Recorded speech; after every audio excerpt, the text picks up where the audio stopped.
জান আমার উপর কেন রাগ করছে? আমার সাথে এত শ্রদ্ধা সম্মান নিয়ে কথা বলতো কেমন লাগে বলো, নাহলে তো আমি এখনই আসতাম। ঠিক আছে। এখন আসলে আমার আর রোজা থাকবে না।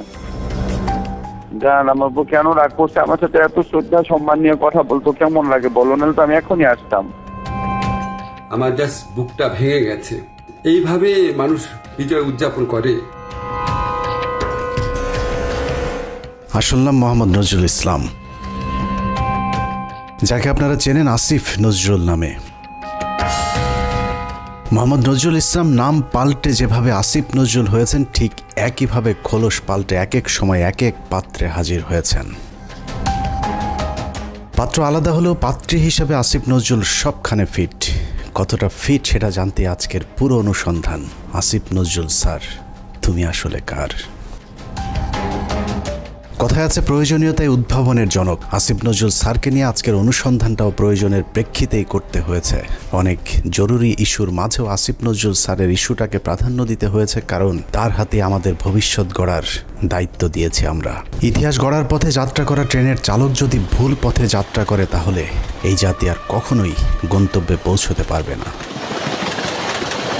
আসিফ নজরুল ওরফে নজরুল ইসলামকে সামনে রেখে সুখের স্বপ্ন নিয়ে 18 কোটি যাত্রী যে ট্রেনে চেপে বসেছি, সেই ট্রেন ভবিষ্যতে কোন দিকে যাবে সেটা অনুমান করতে চালকের অতীত সম্পর্কে একটু জেনে আসা বাঞ্ছনীয়।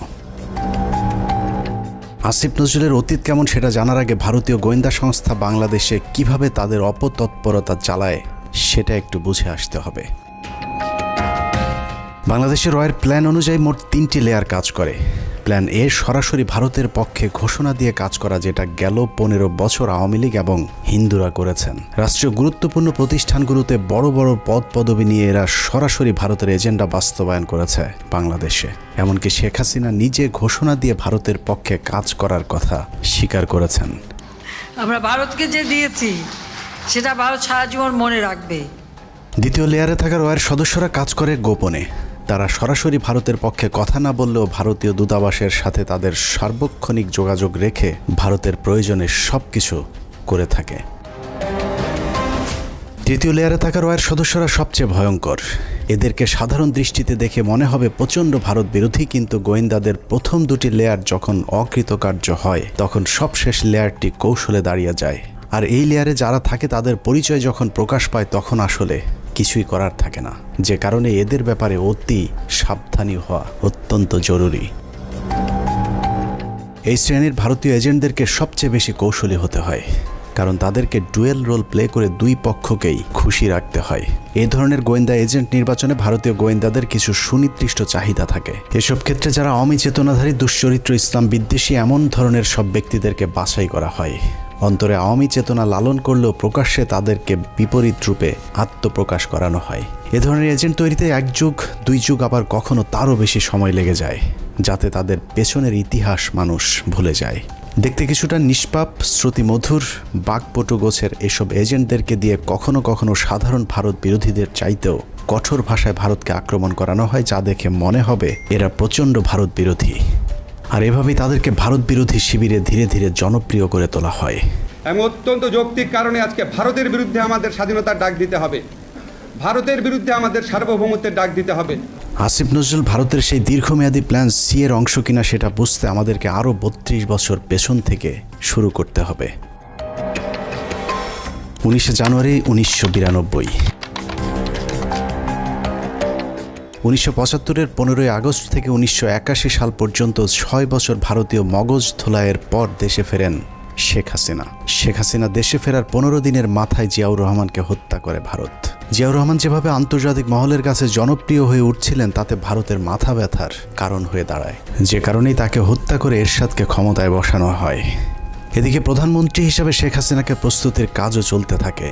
1990 সালে এরশাদের পতনের পর ভারতের ইচ্ছে ছিল শেখ হাসিনাকে প্রধানমন্ত্রী বানানোর, কিন্তু 1991 সালে নির্বাচনে সবাইকে অবাক করে দিয়ে বাংলাদেশের মানুষ বেগম খালেদা জিয়াকে প্রধানমন্ত্রী নির্বাচিত করেন।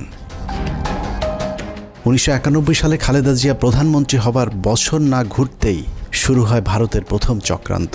1992 সালের শুরুতেই শুরু হয় দেশকে বিভাজনের মুখে ঠেলে দেওয়ার প্রথম ভারতীয় অভিযান। ভারতীয় চর জাহানারা ইমামকে সামনে রেখে প্রতিষ্ঠা করা হয় 71-এর ঘাতক দালাল নির্মূল কমিটি এ ঘাদানিক।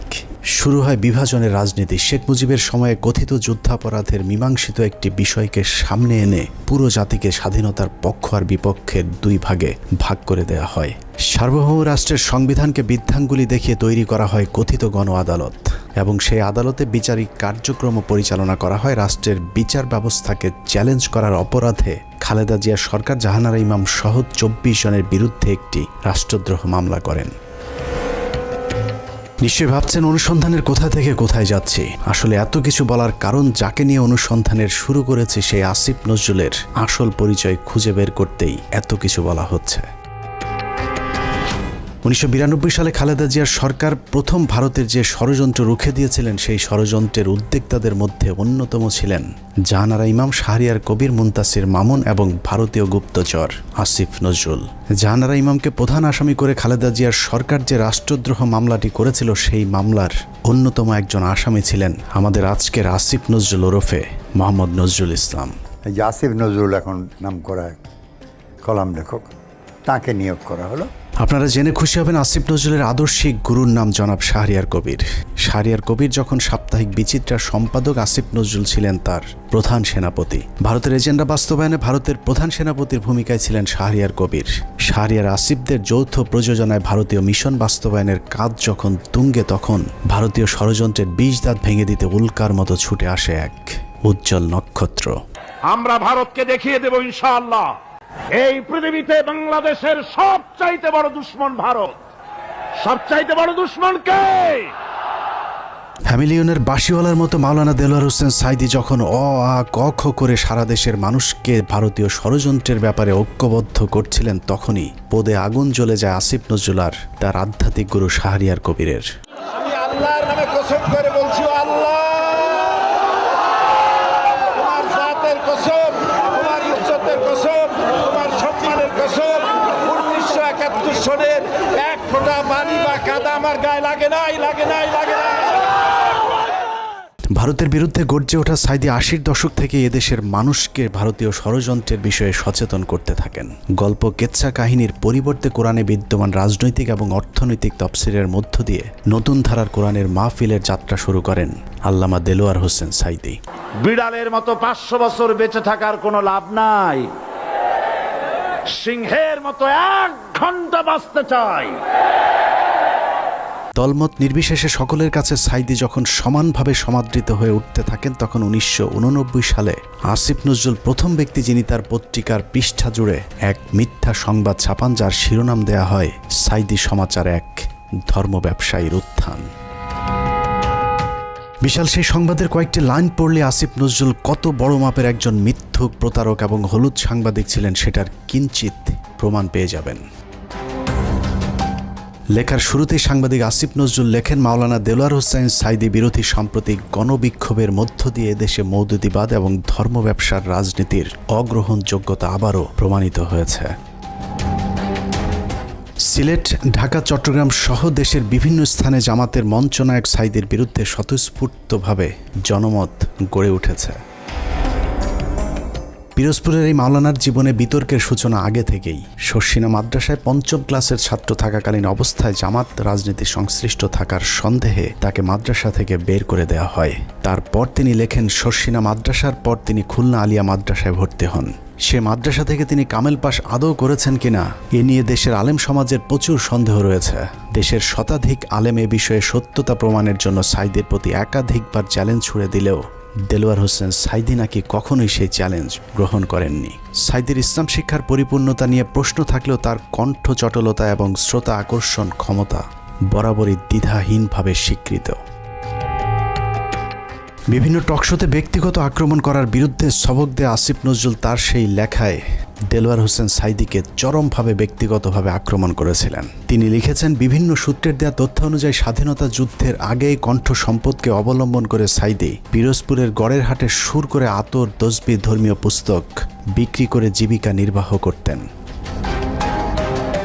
এরপর গুরুত্বপূর্ণ দুটি লাইন আছে, সেই লাইনগুলো আপনাদেরকে জানানোর আগে আসিফ নজরুল দেলোয়ার হোসেন সাঈদীকে নিয়ে সম্প্রতি একটি বক্তব্য দিয়েছেন, সেটা দেখে আসা যাক। একমাত্র দেলোয়ার হোসেন সাঈদী ছাড়া আমার জানা মতে আর কি, বাকি সবারই আপনার যতটুকু আমি পড়াশোনা করেছি ইনভলভমেন্ট ছিল। হঠাৎ করে দেলোয়ার হোসেন সাঈদীকে নির্দোষ দাবি করা আসিফ নজরুল 1986 সালে কি বলেছিল সেটা তার সেই লেখাতেই রয়েছে। আসিফ নজরুল প্রথম ব্যক্তি যিনি দেলোয়ার হোসেন সাঈদীকে যুদ্ধাপরাধী হিসেবে অভিযুক্ত করেছিলেন। তিনি লিখেছেন, সাঈদী স্বাধীনতা যুদ্ধের সময় পাক হানাদার বাহিনীর প্রত্যক্ষ সহযোগিতায় লিপ্ত ছিলেন। তিনি ধর্মের দোহাই দিয়ে গনিমতের মাল হিসাবে গড়েরহাট বন্দরের হিন্দু সম্প্রদায়ের বাড়িঘর লুট করেছেন এবং মদন নামে একজন হিন্দু ব্যবসায়ীর দোকান ঘর ভেঙে দিয়ে নিজের বাড়িতে নিয়ে গেছেন বলেও দাবি করেছেন আসিফ নজরুল। মুক্তিযুদ্ধের পর সাঈদী দীর্ঘ সময় পালিয়ে থাকেন এবং 10 বছর পর নাকি নিজ গ্রামে আসেন। পুরো লেখার শুরু থেকে শেষ পর্যন্ত পুরোটাই সাঈদী সম্পর্কে যা কিছু বলা হয়েছে সব ডাহা মিথ্যা। আর এই হচ্ছে আসিফ নজরুলের সাংবাদিকতার নমুনা। আসিফ নজরুল নিজের খোলস পাল্টানোর সময় মাঝে একবার এই লেখার ব্যাখ্যা দিয়েছিলেন, যেখানে তিনি বলেছিলেন শাহরিয়ার কবিরের দ্বারা প্রভাবিত হয়ে নাকি তিনি সাঈদী সম্পর্কে এসব লিখেছিলেন। কিন্তু এটা শুধু একটা চুরি কিংবা ছিনতাইয়ের ঘটনা নয়। এই লেখার মাধ্যমে দেলোয়ার হোসেন সাঈদীর বিরুদ্ধে যুদ্ধাপরাধের অভিযোগ উঠতে শুরু করে এবং তারই ফলশ্রুতিতে আওয়ামী লীগ সরকার দেলোয়ার হোসেন সাঈদীকে আটক করে এবং দীর্ঘ 1 যুগ জেলখানায় বন্দী থাকার পর শাহাদাত বরণ করেন দেশবরেণ্য এই আলেম। আসিফ নজরুলের এক লেখায় একজন নিষ্পাপ মানুষের জীবন কেড়ে নিয়েছে। অতএব দেলোয়ার হোসেন সাঈদীর হত্যাকাণ্ডের জন্য আসিফ নজরুল প্রত্যক্ষভাবে দায়ী। আসিফ নজরুল যে আগাগোড়া একজন চেতনাধারী লোক সেটা গণজাগরণ মঞ্চের সময়ও প্রমাণিত হয়েছে। আসিফ নজরুলের নাকের ডগায় গণজাগরণ মঞ্চের নামে বাংলাদেশের বিচার ব্যবস্থাকে গণধর্ষণ করা হলেও আসিফ নজরুল গণজাগরণ মঞ্চের ব্যাপারে একদম টু শব্দ পর্যন্ত করেননি। বস্তুত শাহবাগের গণজাগরণ মঞ্চ সেই আসিফ নজরুলদেরই ঘাতক দালাল নির্মূল কমিটির ফসল।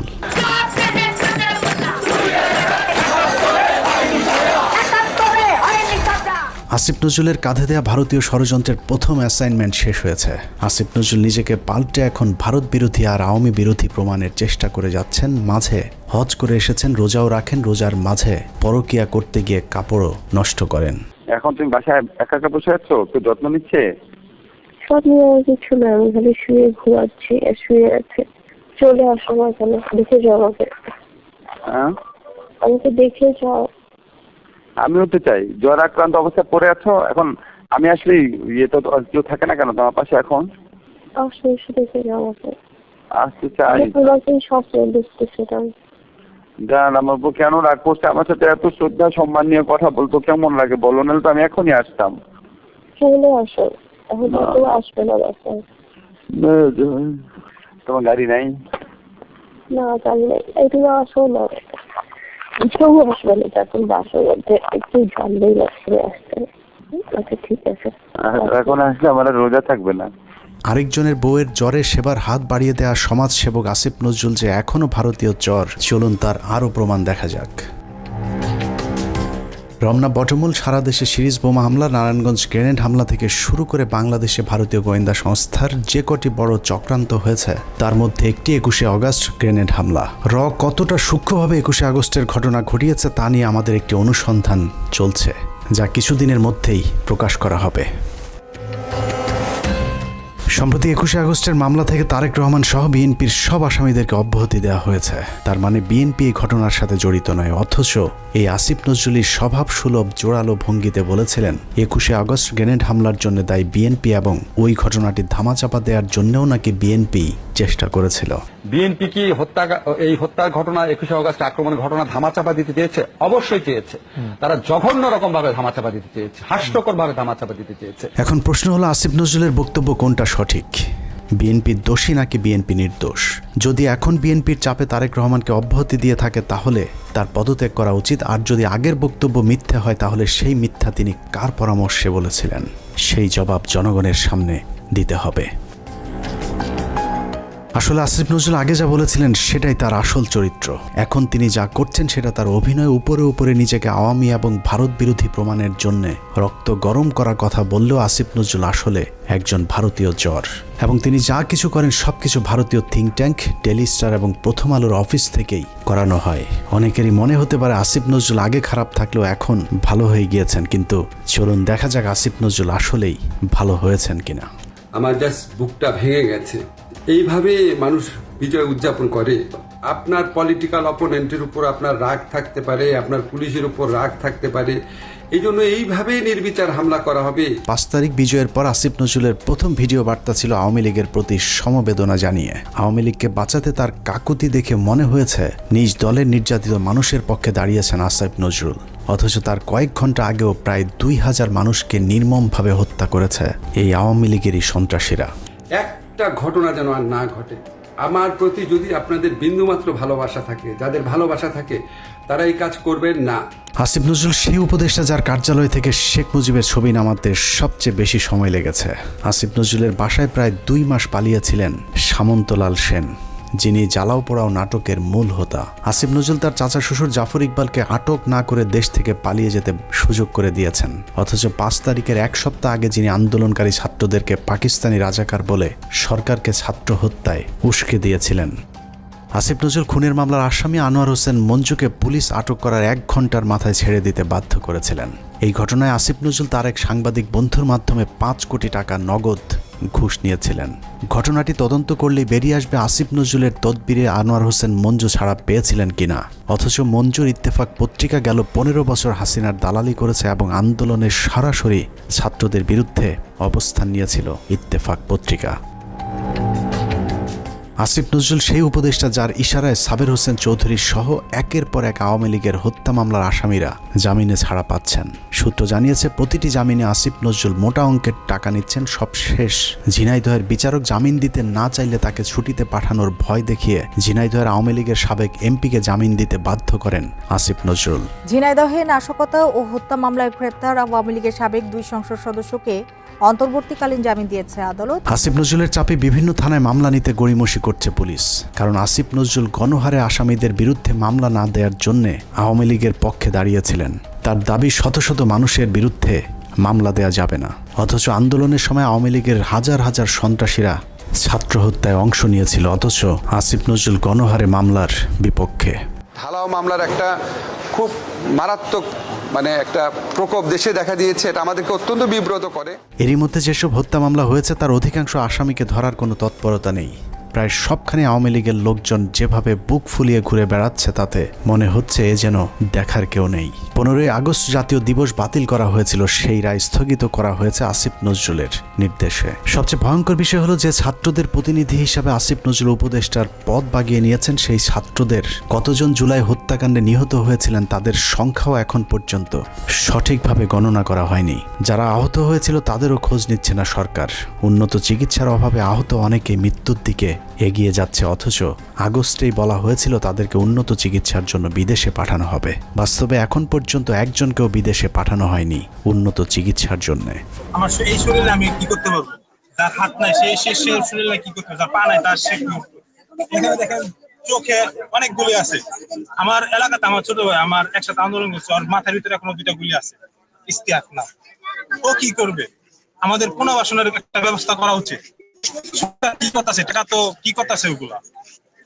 আমরা কি উন্নয়নের, আমরা কি আর কি দেশ সংস্কারের অংশ না? এদেরকে এইভাবে অমূল্য, এদেরকে টিস্যু হিসাবে এখন ফেলে দেওয়া হয়েছে। টিস্যু, এরা এখন টিস্যু। আমিও আন্দোলনে ছিলাম, হয়তো আল্লাহ আমার শরীর সুস্থ রাখছে, আমি আল্লাহর কাছে লাখো শুকরিয়া করি। কেন লাখো শুকরিয়া করি জানেন? কারণ কি আমি যদি গুলি খেতাম, আমি যদি আহত হইতাম, কেউ দেখতে আসতো না আমাকে, কেউ দেখতে আসতো না আমাকে। আজকে এদের প্রত্যেককে আজকে এখানে দাঁড়ায় তাদেরকে আন্দোলন করতে হচ্ছে। কেন তারা আন্দোলন কেন করবে? বিডিআর হত্যাকাণ্ডের মূল রহস্য উদ্ঘাটনে একটি কমিশন গঠন করার কথা থাকলেও সেটা এখনো পর্যন্ত করা হচ্ছে না। জানা যায় আসিফ নজরুলের প্রভাবে আটকে আছে বিডিআর হত্যাকাণ্ডের তদন্ত কমিটি গঠন। আমি major Mohammad Zahidi Ahsan Habib, retired, BDR হত্যাকাণ্ডের একজন প্রত্যক্ষদর্শী। বহুদিন আগে থেকে শুনে আসছি বিডিআর হত্যাকাণ্ডের পুনর্বিচার শুরু হবে, কিন্তু আজ পর্যন্ত কোনো অগ্রগতি দেখতে পাইনি। এই পিলখানা হত্যাকাণ্ড, যে পিলখানা হত্যাকাণ্ডের সাথে সরাসরি আওয়ামী সরকার বা ভারতীয়রা জড়িত ছিল, সেই পিলখানা হত্যাকাণ্ডের বিচারের কোনো অগ্রগতি এখনও নাই। গত 4 মাস 4টি ডেট পড়ার পরেও তারা মুক্তি পায় নাই। কোর্ট বিভিন্ন অজুহাতে জামিন শুনানি দীর্ঘায়িত করছেন। এদিকে পিলখানা হত্যাকাণ্ডে বলির পাঠা বিডিআর জওয়ানদের মামলায় 5 তারিখের পর 3টি জামিন শুনানি হয়েছে। প্রথমটিতে আসিফ নজরুল পিপি নিয়োগ দেওয়ার সময় পায়নি, দ্বিতীয় শুনানির একদিন আগে পিপি নিয়োগ দেওয়া হলেও পিপি নাকি মামলার নথি দেখার সময় পাননি, আর তৃতীয় শুনানিতে নথি পড়ার জন্য আরও কয়েকদিন সময় চেয়েছেন রাষ্ট্রপক্ষ। এভাবেই হাইকোর্ট দেখানো হচ্ছে দেশপ্রেমিক জওয়ানদেরকে। 5 তারিখের পর এরই মধ্যে 2 জন বিডিআর জওয়ানের জেলখানায় রহস্যজনক মৃত্যু হয়েছে। এতে বিডিআরের অন্য সদস্যরাও আতঙ্কে আছেন বিডিআর হত্যাকাণ্ডের ঘটনা ধামাচাপা দিতে তাদেরকেও ধীরে ধীরে অসুস্থতার নামে হত্যা করা হতে পারে। একইভাবে তারেক রহমানের মামলাগুলোতেও নানাভাবে জটিলতা তৈরি করে রাখা হয়েছে। এখনও লুৎফুজ্জামান বাবরকে ছাড়ার কোনো খবর নেই। এক মহান দেশপ্রেমিক সেনা কর্মকর্তা মেজর জেনারেল রেজ্জাকুল হায়দারকে এখনও মামলার দোহাই দিয়ে জেলে আটকে রাখা হয়েছে। দেখে মনে হচ্ছে আসিফ নজরুল আর প্রথম আলোর জন্যই ছাত্ররা স্বাধীনতা এনেছিল। এখনও কয়েক হাজার আলেম জেলখানায় বন্দী, কৃত্রিম জটিলতা সৃষ্টি করে তাদের জামিন শুনানির সুযোগও দেওয়া হচ্ছে না। ডিজিটাল সিকিউরিটি অ্যাক্টের মামলায় হাসিনা সরকারের আমলে যারা জেলে গিয়েছিলেন তাদের অধিকাংশ এখনও পর্যন্ত জেলখানায় বন্দী আছেন। ভাবুন তো, তাদের জন্য কি স্বাধীনতা আসেনি? এখন প্রশ্ন হলো, বিদ্রোহী সরকারের বিদ্রোহী কাজী নজরুল ইসলামের ভূমিকায় অবতীর্ণ হওয়া আসিফ নজরুল তাহলে করছেটা কি? চলুন দেখা যাক আসিফ নজরুল কি করছে। 17 মে 2021। রাষ্ট্রীয় গুরুত্বপূর্ণ নথি অনুমতি ছাড়া ছবি তোলা ও সংগ্রহের অভিযোগে প্রথম আলোর জ্যেষ্ঠ প্রতিবেদক রোজিনা ইসলামকে শাহবাগ থানায় সোপর্দ করেছে স্বাস্থ্যসেবা বিভাগ। সাংবাদিক রোজিনা ইসলামকে কারাগারে পাঠিয়েছে ঢাকার সিএমএম আদালত। বাংলাদেশের ইতিহাসে প্রথমবারের মতো জাতীয় সংবাদপত্রের একজন সাংবাদিক চুরির দায়ে আটক হয়েছিল। চোরের নাম প্রথম আলোর সাংবাদিক রোজিনা ইসলাম। স্বাস্থ্য খাতে লুটপাট আর দুর্নীতির সাথে জড়িত রোজিনাকে মনে করা হয় স্বাস্থ্য খাতের মাফিয়া। রোজিনার ভাগ ছাড়া স্বাস্থ্য মন্ত্রণালয়ে কোনো প্রকল্প বাস্তবায়ন করা একদম অসম্ভব। মন্ত্রণালয়ে রোজিনার চেয়ে তার ভাই আর স্বামীর ক্ষমতা নাকি আরও অনেক বেশি। স্বাস্থ্য মন্ত্রণালয়ে কেউ তার কথার বাইরে গেলেই তার বিরুদ্ধে নিউজ করার হুমকি দিয়ে ঠান্ডা করে রাখা হয়। তাকে দিয়ে স্বাস্থ্য মন্ত্রণালয়ের সব স্বার্থ উদ্ধার করে থাকে প্রথম আলোর মতিউর রহমান। কিন্তু কথায় আছে, চোরের 10 দিন গৃহস্থের একদিন। বারবার ধান খেয়ে যাওয়া ঘুঘু রোজিনাকে বধ করা হয় 17 মে 2021 সালে। সচিব সাহেবের পাশে যে রুম আছে সেই রুমে তো ফাইল টাইল রাখা আছে। ওই রুমে ঢুকে ওই ফাইলের ছবিগুলো তুলতেছিল এবং কিছু ফাইল উনি নিজে নিয়েছিল। মন্ত্রণালয়ের একটি সূত্র জানিয়েছে, পুলিশ রোজিনাকে কাজের লোক মনে করে আটক করেছিল। কাজের লোকের মতো দেখতে রোজিনা কেন ফাইল ঘাটাঘাটি করছেন এটা চোখে পড়তেই পুলিশ তাকে আটকায়। পুলিশের কাছে বারবার নিজেকে সাংবাদিক পরিচয় দিলেও রোজিনার বেশভূষা দেখে পুলিশ তা বিশ্বাস করেনি। রোজিনা যতক্ষণে নিজেকে সাংবাদিক প্রমাণ করেছে ততক্ষণে মন্ত্রণালয়ের ঊর্ধ্বতন কর্মকর্তারা হাজির। তারা এসে দেখলো একজন ব্যক্তি ওখানে ফাইলের ছবি তুলতেছে এবং ফাইল কিছু নামে ব্যাগে ঢুকাইছে, শরীরেও ঢুকাইছে। রোজিনার পাজামার নিচ থেকে বের করা ফাইল দেখে সচিব উপসচিবদের মাথা ঘুরতে থাকে, কারণ এই ফাইল এমন এক চুক্তির যে চুক্তি বাংলাদেশ সরকার আমেরিকা এবং ভারতকে না জানিয়ে চীনের সাথে করেছিল। ভারতকে টাকা দিয়ে ফাইজারের টিকা না পেয়ে চীনের সিনোফার্মের টিকা কেনার চুক্তি করে বাংলাদেশ। সেই খবরেই ক্ষিপ্ত হয় ভারতীয় চর প্রথম আলো কর্তৃপক্ষ। চুক্তির বিষয়টি ভারতকে জানানোর জন্যই রোজিনাকে চুরি করে ফাইলের ছবি আনতে পাঠিয়েছিল মতিউর রহমান। কিন্তু পুলিশ দেখে চুক্তির সেই কাগজ রোজিনা তার ভেতরে ঢুকিয়ে ফেলেছিল। এই ফাইলগুলো ছিল টিকা সংক্রান্ত। আমরা যে রাশিয়ার সাথে টিকা চুক্তি করছি, চায়নার সাথে টিকার চুক্তি করছি। গ্যারান্টি দিয়ে বলে রাখলাম, প্রথম আলো রোজিনা সচিবালয় থেকে ফাইল চুরি করেছিল এবং এখানে এক ফোঁটাও মিথ্যে নেই। অথচ উপদেষ্টা হিসেবে আসিফ নজরুল প্রথম কার্যদিবসে রোজিনার মামলাটি খারিজ করে দেওয়ার আশ্বাস দেন। পরদিন মামলাটি খারিজ হয়ে যায়। প্রায় 3 বছর পর অফিসিয়াল সিক্রেটস অ্যাক্টে করা মামলা থেকে অব্যাহতি পেয়েছেন প্রথম আলোর বিশেষ প্রতিনিধি রোজিনা ইসলাম। 2019 সালের 1 নভেম্বর ঢাকার রেসিডেন্সিয়াল মডেল স্কুল অ্যান্ড কলেজে প্রথম আলোর কিশোর ম্যাগাজিন কিশোর আলোর বর্ষপূর্তি অনুষ্ঠানে বিদ্যুৎ পৃষ্ঠ হয়ে 9ম শ্রেণীর শিক্ষার্থী নাইমুল আবরার নিহত হন। ওই ঘটনায় আবরারের বাবা একটি হত্যা মামলা দায়ের করেন, যে মামলায় প্রথম আলোর সম্পাদক মতিউর রহমান সহ 10 জনের বিরুদ্ধে গ্রেপ্তারি পরোয়ানা জারি হয়েছিল। আবরারের বাবাকে ভয়ভীতি দেখিয়ে ক্ষমতার জোরে মামলাটি আগেই স্থগিত করে রেখেছিল প্রথম আলো। যাবতীয় মুভমেন্ট তাদের দ্বারা নিয়ন্ত্রিত ছিল। আমি যেটা মনে করি যে এর দায়ভার কিশোর আলোকে অবশ্যই নিতে হবে। সুপ্রিম কোর্টের একটি সূত্র জানিয়েছে, আসিফ নজরুলের নির্দেশে পুরো মামলাটি খারিজ করে দেওয়ার প্রক্রিয়াও প্রায় চূড়ান্ত করেছেন আসিফ নজরুল আর মাস দুয়েক আইন উপদেষ্টা হিসেবে থাকলে প্রথম আলোর নামে আর কোনো মামলা আদালতে অবশিষ্ট থাকবে না। এখন প্রশ্ন হলো, আসিফ নজরুল কি শুধুই প্রথম আলোর সাংবাদিকদের বাঁচানোর জন্য উপদেষ্টা হয়েছেন? উনি কি জানেন এদেশে কত সাংবাদিক আওয়ামী লীগের বিরুদ্ধে কথা বলার কারণে দেশ ছেড়েছেন? এই প্রতিবেদন লেখা পর্যন্ত আইন মন্ত্রণালয়ের একজন পিয়নও আমাদের কাউকে ফোন করার সময় পায়নি। উল্টো প্রথম আলোর বিরুদ্ধে আমরা কোনো কথা বললেই মতির পক্ষে হামলে পড়েছেন আসিফ নজরুল সহ তার কিছু উচ্ছিষ্টভোগী। আমি স্পষ্ট বলতে চাই যে প্রথম আলো পত্রিকা তাদের সামনে, ওখানে ডিবি মুনির ছিলেন এবং তার বস ছিলেন এই পুলিশের সাবেক আইজিপি, তিনি তখন ছিলেন ঢাকা মেট্রোপলিটনে, তিনি পুলিশ কমিশনার ছিলেন। তো ওনারা আমাকে একটু মনে করছিলেন হুজুর টাইপের মানুষ, হাবাগুবা টাইপের হয়তো এইভাবে ভাবছিলেন, হাত করার পরেই আমাকে একটু দূরে দাঁড় করেছিলেন। ওখান থেকে আমি পরিষ্কার দেখতে পাচ্ছিলাম যে প্রথম আলো পত্রিকার আমাদের সামনে লেখা, এবং শিরোনামটা আমি দেখে ফেললাম, ওখানে লেখা আছে যে আমেরিকান এমবেসি ও ভারতীয় দূতাবাসে আক্রমণের পরিকল্পনায় চট্টগ্রাম থেকে এই জঙ্গিদেরকে গ্রেপ্তার, একদম হেডলাইন এটা। তো এরপর ধারাবাহিক যে ঘটনা ঘটলো, এই আমাকে রাতের গভীরে জিজ্ঞাসাবাদ করা হতো, বিভিন্ন সময় আমাদেরকে নিয়ে জিজ্ঞাসাবাদ করা হতো। আমার সাথে আমার স্কুলের আর দুজন টিচার ছিলেন, কখনো সম্মিলিত কখনো একা একা আমাদেরকে জিজ্ঞাসাবাদ করা হতো।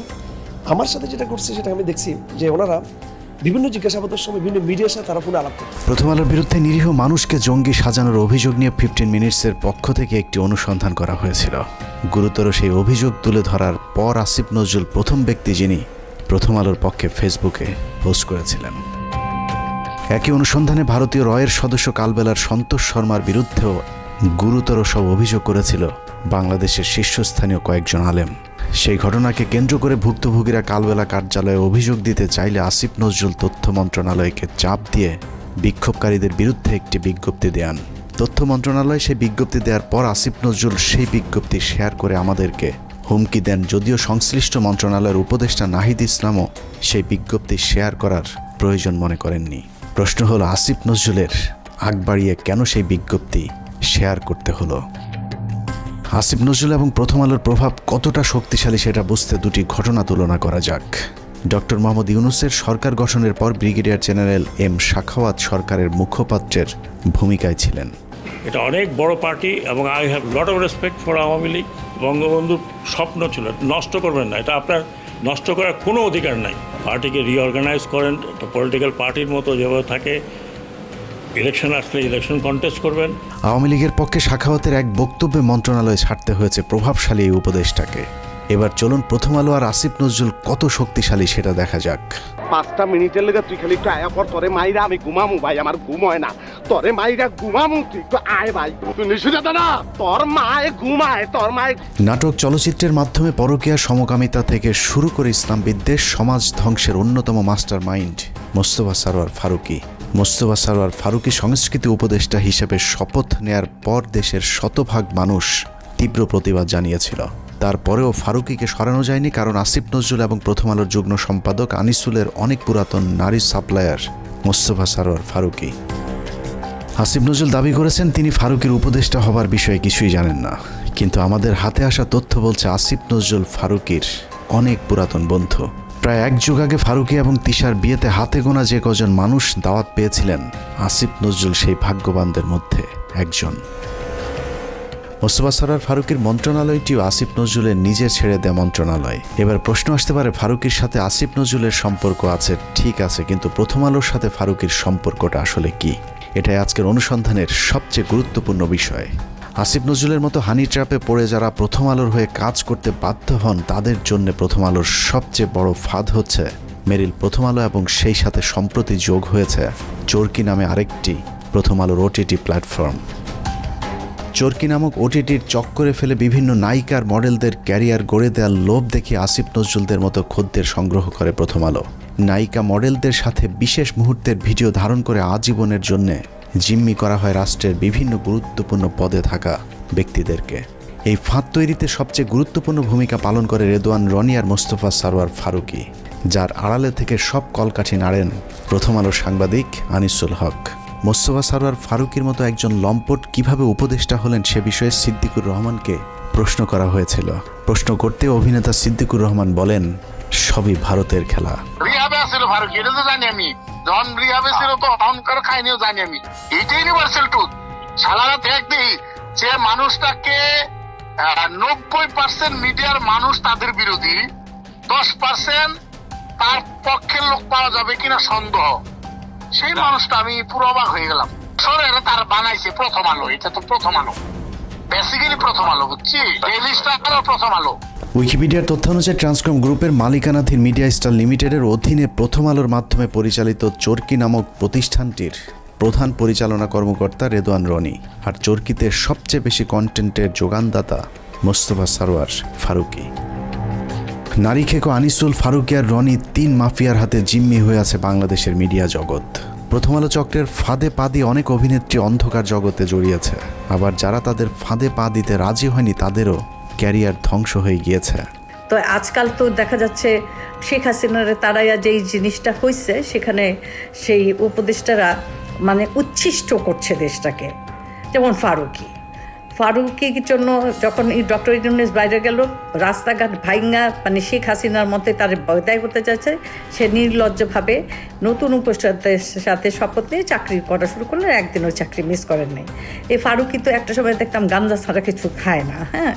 তারপরে তার একটু উন্নতি হইলো অপিকরিম রেছাইরা, তার আগে বন্যার সাথে ছিল, তার আগে যে গান গায় যে কালী মহিলাটা ভুলে গেছে নামটা, ভুলে গেছে। তারপরে সে এতটাই অমঙ্গলজনক ছিল যে তার ভাই ব্রাদাররা যে প্রথম 4 জন তো জীবন এরা জীবন, আমরা যখন শুটিং করতেছি আশুতোষ জনের বাইনোকুলার, তিন্নিকে ওরা যৌন হয়রানি এবং তাকে শারীরিকভাবে মানসিকভাবে এতটাই ভারাক্রান্ত করছিল। আমরা মামুন আমাকে বলছে যে আপা আশুতোষ শুটিংটা বন্ধ করে দিই। এবং একাধারে তো আমি তো গাঁজা খেতে দেখছি, পরবর্তীতে শুনলাম তিনি ফারুকী রিহ্যাব করে আসছে। এটা আমার কথা না, এটা একদম আপনারা যারা ভীষণভাবে ওনার সাথে সম্পৃক্ত সিদ্দিক তো এখনও বলতেছে আচ্ছা গেল। এই ফারুকীর কর্মকাণ্ড শুনবেন। আমি রাজীব নামে ওদের তখন ফার্স্ট 69-এর সময় একটা এডি খারাপ একটা কথা বলছে, তা আমি বললাম যে এই কথাটা তোমার মুখে মানায় না, তুমি কেন বললে যে এখান থেকে শিখছে। আমি উদাহরণস্বরূপ ওইখানকার এডি দিনে বললাম তোজু এইটা ওইটা। ফারুকী এতটাই মানে তখন গান্ধার চোটে বুঝলা গেছে গে, সবই দরজা আটকাইয়া সব এডিগুলো রেখে আমাকে মাঝখানে এমন অপমান করলো, তোজু এরকম সেরকম সেরকম। আমি না হতভম্ব হয়ে গেলাম। ওর এইটুকু মাথা ছিল না তখন, নন ম্যাট্রিক বা ম্যাট্রিক হইলে যা হয়, পড়াশোনার তো মানে গদ বাধা কিছু নেই। পোটেনশিয়াল কি দিছে, 3 সাম 4 সাম, তারপরে মানে যা তা আর কি। আবার আমারটা সময় পরকিয়া, এখন আমার প্রেমের কথা বলতে পারে, বলতেই পারে। তো আগে বলবো আপনারা উচ্ছিষ্ট করেন না দেশটাকে। ফারুকী আমি মেনে নিলাম, অনেক শিল্পী তোমাকে বাধাই দিয়েছে। এভাবে প্রথম আলো কেন্দ্রিক এক সিন্ডিকেট গড়ে উঠেছে মিডিয়া পল্লীতে, যাদেরকে সুবিধা দিতে আসিফ নজরুলের মাধ্যমে ফারুকীকে উপদেষ্টা বানিয়েছে প্রথম আলো। যে কারণে হানি ট্র্যাপের শিকার আসিফ নজরুল সারা জীবন গণতন্ত্রের পক্ষে কথা বলেও গোটা দেশের মানুষের মতামতকে উপেক্ষা করে ফারুকীকে উপদেষ্টা করে রাখতে বাধ্য হন। বর্তমান সরকারের প্রথম আলো চক্রের আরেক গুরুত্বপূর্ণ সদস্য প্রধান উপদেষ্টার প্রেস সেক্রেটারি শফিকুল আলম। 5 আগস্টের আগে কখনো শফিকুলের নাম কেউ শুনেছেন কিনা তার সন্দেহ আছে। তারপরেও 15 বছর হাসিনার বিরুদ্ধে চুপ থাকা শফিকুল হঠাৎ করেই রং পাল্টে হয়ে গেলেন বিদ্রোহী সাংবাদিক। ডক্টর মোহাম্মদ ইউনূসের ভারত বিরোধী পলিসির কারণে শফিকুল আলম এখন ভারতের বিরুদ্ধে কথা না বললেও তিনি সরকারের ভেতরে বসেই ভারতের এজেন্ডা বাস্তবায়ন করছেন।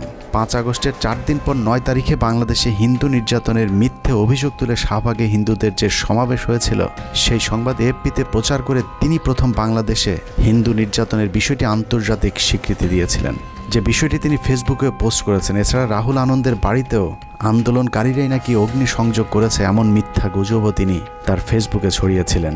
ডক্টর ইউনূসের আদেশ মান্য করতে ইদানিং শফিকুল হিন্দুদের উপর নির্যাতনের বিষয়টি অস্বীকার করলেও প্রেস সেক্রেটারি হবার আগ পর্যন্ত তিনি হিন্দু নির্যাতনের মিথ্যা গুজব তার ফেসবুকে প্রচার করেছেন, যা এখনও তার ফেসবুক ওয়ালে গেলে পাওয়া যায়। শফিকুলের আসল পরিচয় জানতে তার কিছু পুরাতন ফেসবুক পোস্ট দেখলেই চলবে।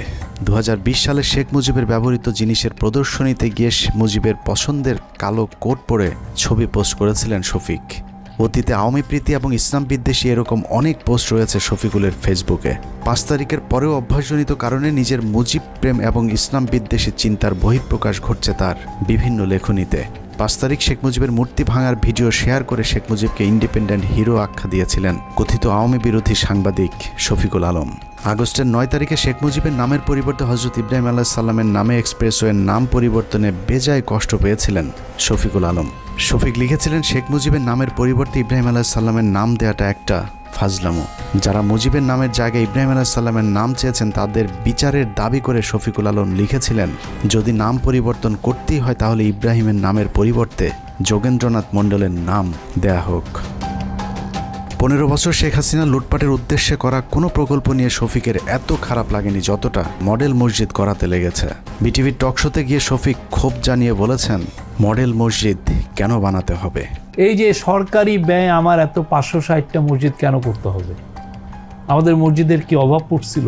বিএনপির ব্যাপারেও চরম বিদ্রোহী শফিকুল আলম। 5 তারিখের পর বিএনপি 3 মাসের মধ্যে নির্বাচন চাইলে শফিকুল বলেছিলেন, বিএনপি হাসিনাকে ক্ষমতা থেকে নামায়নি, অতএব বিএনপির কথা মতো তত্ত্বাবধায়ক সরকার তাদের মেয়াদ নির্ধারণ করবে না। সবকিছুর পর এখানেও প্রশ্ন আসতে পারে, প্রথম আলোর সাথে শফিকুল আলমের সম্পর্কটা কি? শফিকুল আলম সবশেষ এএফপির বাংলাদেশ ব্যুরো চিফ হিসাবে কাজ করেছেন। প্রধান উপদেষ্টার প্রেস সচিব হওয়ার আগে তার জায়গায় তিনি প্রথম আলোর জঙ্গি বিষয়ক বিশেষ সাংবাদিক সাবিহা আলমকে বসিয়ে এসেছেন। যেই সাবিহার বিরুদ্ধে 15 মিনিটসের অনুসন্ধানে দেখানো হয়েছিল কিভাবে তিনি মেজর জিয়াউল হকের বাবাকে হুমকি দিয়ে মিথ্যে জবানবন্দি নিয়েছিলেন। আপনি বলছেন যে জিয়া হচ্ছে একরোখা এবং ধর্মান্ধ ছিল, এই বক্তব্যগুলিও আপনি কোন পরিস্থিতিতে দিচ্ছেন? তখন যে পরিস্থিতি ছিল ওই পরিস্থিতির শিকার হয়ে আমি এটা বলতে পারি। এটা না হলে আপনাদের মানে অত্যাচার হয়ে যেত। আমিও তো হয়তো আয়নাগরে থাকতেন। উনি বললো যে আমি সাংবাদিক ও আই রিপোর্ট এগেইনস্ট সামথিং, মানে উনি নাকি উনি বিশেষ সাংবাদিক বলে যে জানেন আপনার কিন্তু ক্ষতি হতে পারে, দেখো আমি একটু চেক করতেছি, বুঝলেন? মানে যদি আমি মানে ওনার পক্ষে আনসার না করবি তাইলে আমার তো আয়না করে মানে কিডন্যাপ করে ফেলবে। প্রথম আলোর মতিউরের আরেক বন্ধু টিআইবির নির্বাহী পরিচালক ইফতেখারুজ্জামান, তাকে বসানো হয়েছে দুদক সংস্কার কমিশনের চেয়ারম্যানের পদে। 75 বছর বয়সী ইফতেখারুজ্জামান এক স্বৈর শাসক হিসেবে নিজের পদ আঁকড়ে বসে আছেন টিআইবিতে, যেখানে তার নিজের বিরুদ্ধে অভিযোগ রয়েছে টিআইবির রিপোর্ট জালিয়াতির। যেহেতু সরকারের সাথে ডক্টর ইফতেখারুজ্জামান বা টিআইবির যে নির্বাহী পরিচালক, ওনার সাথে কিন্তু সরকারের উচ্চ পর্যায়ে একটা ধর্মমরম বা যোগাযোগ আছে। বিশেষ করে তখনকার প্রধানমন্ত্রী খুব প্রভাবশালী উপদেষ্টা জনাব এসটি ইমাম ও ঘর হিজবি বলা যায় উনি খুব স্নেহভাজন ছিলেন।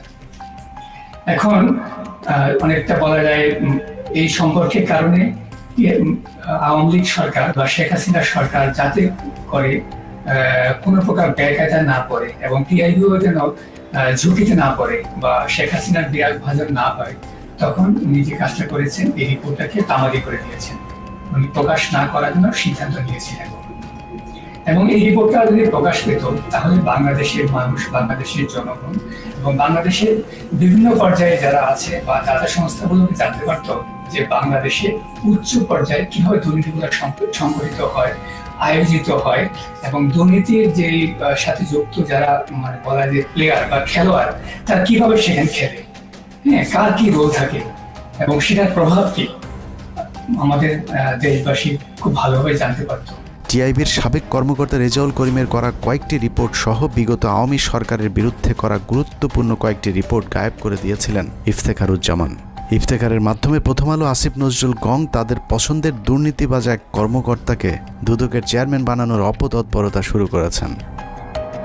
ইফতেখারুজ্জামানের নেতৃত্বে সংস্কার কমিশনের নামে কালক্ষেপণ করে দুর্নীতিবাজদের সম্পত্তি বিক্রি এবং হস্তান্তরের সুযোগ করে দেওয়া হয়েছে, অথচ অত্যন্ত সৎ এবং নীতিবান হিসেবে পরিচিত সাবেক বিচারক মোতাহার হোসেনের নাম প্রস্তাব করা হলেও আসিফ নজরুল সেটা আটকে রেখেছেন, কারণ মোতাহার হোসেনকে তিনি তারেক রহমানের ঘনিষ্ঠজন মনে করেন। আসিফ নজরুলের সাফ কথা, তারেক রহমানের ঘনিষ্ঠ কেউ দুদকের চেয়ারম্যান হতে পারবে না। 71 টিভির টকশো রিজার্ভ আলোচক, জঙ্গি বিশেষজ্ঞ, ভারতীয় আরেক রয়ের এজেন্ট ডেইলি স্টারের সাংবাদিক গোলাম মর্তুজা। 2018 সালে নির্বাচনের আগেও তারেক রহমান আর খালেদা জিয়াকে জঙ্গিদের নেতা বলা মর্তুজা হঠাৎ করে আওয়ামী বিরোধী ভিডিও আপলোড করা শুরু করেন ইউটিউবে। সেখান থেকে প্রথমে ডেইলি স্টার, সবশেষ আসিফ নজরুল মাহফুজ আনামের তদবিরে যুক্তরাষ্ট্রের প্রেস সেক্রেটারির পদ বাগিয়ে নিয়েছেন আওয়ামী এই সাংবাদিক। আর এর সবকিছুই হচ্ছে ভারতীয় চক্র প্রথম আলো ডেইলি স্টারের পরামর্শে। হঠাৎ করে রং পাল্টানো গোলাম মর্তুজা আওয়ামী লীগের দালালিটা পুরোপুরি এখনও ছাড়তে পারেননি। দুদিন আগেও গোলাম মর্তুজা ডিবিসির টক শোতে বলেছেন সরকার শেখ মুজিবকে জাতির পিতা না মানলেও শেখ মুজিব নাকি আরও শক্তিশালী হয়ে ফিরে আসবেন বাংলাদেশে। আর এটাই হচ্ছে সাংবাদিক গোলাম মর্তুজার আসল চেহারা।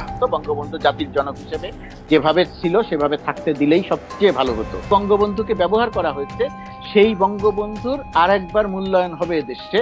এভাবেই প্রথম আলোর সব আওয়ামী চেতনাধারী বুদ্ধিজীবীদেরকে সরকারের গুরুত্বপূর্ণ সব জায়গায় বসিয়ে প্রথম আলো আর ভারতের অবস্থানকে শক্তিশালী করছেন আসিফ নজরুল। আসিফ নজরুল যে মন থেকেই সবকিছু করছেন তা নয়, অনেক কিছু সে না চাইলেও করতে হচ্ছে, কারণ আসিফ নজরুল অনেক আগে থেকেই তার আলু আরেকজনের ক্ষেতে বর্গা দিয়ে রেখেছেন। এই আলুর দোষে পুরো আইন মন্ত্রণালয় এখন আওয়ামী লীগ দখলে নিয়েছে। আসিফ নজরুল যেন নীরব এক দর্শক। বিষয়টা একদমই হাস্যকর নয়। আপনি কি জানেন আসিফ নজরুলের ব্যক্তিগত সহকারীকে? আসিফ নজরুলের ব্যক্তিগত সহকারী হচ্ছেন শামসুদ্দিন মাসুম, যিনি তত্ত্বাবধায়ক সরকার ব্যবস্থা বাতিলের মূল হোতা সাবেক প্রধান বিচারপতি ABM খায়রুল হকের ব্যক্তিগত সহকারী ছিলেন। নরেন্দ্র মোদীর সবশেষ নির্বাচনে জয়ী হবার পর শেখ রেহানার সাথে সফর সঙ্গী হয়েছিলেন আসিফ নজরুলের পিএস শামসুদ্দিন মাসুম। আপনার কাছে নিশ্চয় অবাক লাগছে যে খায়রুল হকের কারণে বাংলাদেশের সব সংকটের সূচনা তার পিএস কিভাবে আসিফ নজরুলের পিএস হয়। শুধু পিএস নয়, আইন মন্ত্রণালয়ের সব কলকাঠি নাড়ছেন শামসুদ্দিন মাসুম। আসিফ নজরুলকে ভাঙিয়ে মাসুম এরই মধ্যে শুরু করেছেন ব্যাপক চাঁদাবাজি। মাসুমের বিরুদ্ধে অভিযোগ উঠেছে রেবেকা মোহাম্মদ মিমি নামে এক নারীকে বিয়ের আশ্বাস দিয়ে গর্ভে সন্তান দিয়ে ছুঁড়ে ফেলার। স্থানীয় একটি পত্রিকায় মিমি অভিযোগ করেছেন মাসুমকে বিয়ের জন্য চাপ দিলেও তিনি আইন উপদেষ্টা আসিফ স্যারের ভয় দেখাচ্ছেন। মিথ্যে মামলা দিয়ে মিমিকে জেলে ঢুকানোর হুমকিও দিচ্ছেন আসিফ নজরুলের ব্যক্তিগত সহকারী শামসুদ্দিন মাসুম। মাসুম যাই করুক, আসিফ নজরুলের আসলে কিছু করার নেই, কারণ তিনি মাসুমের কাছে জিম্মি। আসিফ নজরুল কেন মাসুমের কাছে জিম্মি সেটা বের করতে পারলেই আজকের পুরো অনুসন্ধানের মূল রহস্য বেরিয়ে আসবে। শামসুদ্দিন মাসুম আসিফ নজরুলের ঘনিষ্ঠ হবার আগে আইন মন্ত্রণালয়ের আরেক কর্মকর্তা উম্মে সরাবন তহুরাকে আসিফ নজরুলের কাছে পাঠিয়েছিলেন। কিন্তু উম্মে তহুরা যে শামসুদ্দিন মাসুমের বেড পার্টনার সেটা আসিফ নজরুল একেবারেই জানতেন না। যতদিনে জেনেছেন ততদিনে আসিফ নজরুলের গোপন ভিডিও তহুরার হাতে। সেই ভিডিওর ভয় দেখিয়ে আসিফ নজরুলের পিএসের চেয়ারে বসানো হয়েছে শামসুদ্দিন মাসুমকে।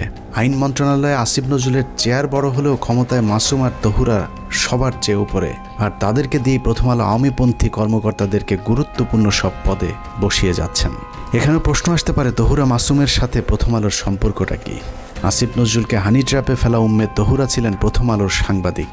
এ ধরনের অভিযানে কাজে লাগাতেই প্রথম আলো তহুরাকে জুডিশিয়াল সার্ভিসে চাকরি নিয়ে দিয়েছিলেন। অনেকদিন আগে প্রথম আলো আর রয়ের রোপণ করা সেই গাছে এখন ফল ধরতে শুরু করেছে, আর আসিফ নজরুল সেই ফলের ছুঁড়ে ফেলা বিচির মতো অসহায়। মাসুমের মাধ্যমে আসিফ নজরুল তার নিয়োগ বদলি বাণিজ্য চালিয়ে যাচ্ছেন।